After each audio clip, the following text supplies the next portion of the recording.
और ऐसे प्रसंग बनेंगे सिवियर फेलियर के, जो लाइट हम देखते हैं, इलेक्ट्रिसिटी देखते हैं, थॉमस अल्वा एडिसन ने दी। एक बार सुबह में बड़ी आग लग गई और पूरी एडिसन फैक्ट्रीज जल गई। एडिसन को किसी ने बताया, वे चले सुबह में, देखा कि it was a heap of Ashes. छोटे बच्चे को साथ में लेके गए थे और बच्चे को बताया कि go and call your mother. क्यों? She might not have seen such a big heap of ash in her life.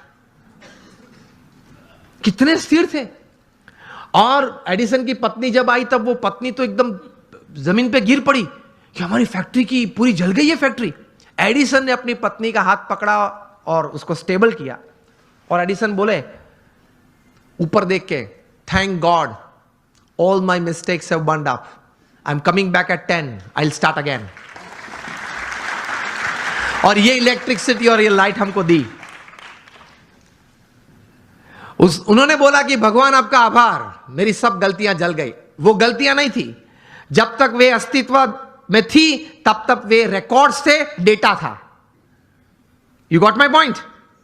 जब तक वो पेपर्स थे, जब तक फैक्ट्री जल नहीं गई थी, लेबोरेटरी थी, तब तक वो सब क्या था?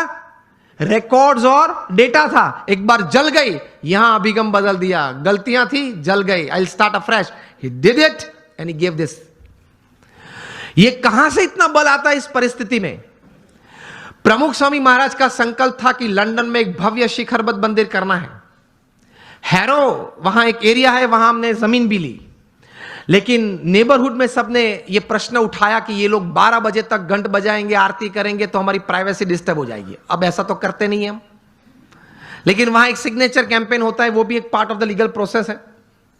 उन्होंने वो किया, और ज्यादा सिग्नेचर लोकल्स थे उनकी हुई, तो कोर्ट ने रूलिंग दे दिया कि BAPS can not construct a मंदिर, या वो यहां मंदिर नहीं बांध सकते, और हम केस हार गए।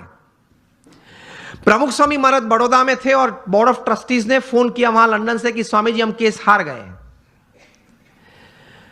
प्रमुख स्वामी महाराज के साथ हमारे बड़े सदगुरु संत पूज्य विवेक सागर स्वामी थे। उन्होंने ये प्रसंग प्रत्यक्ष देखा।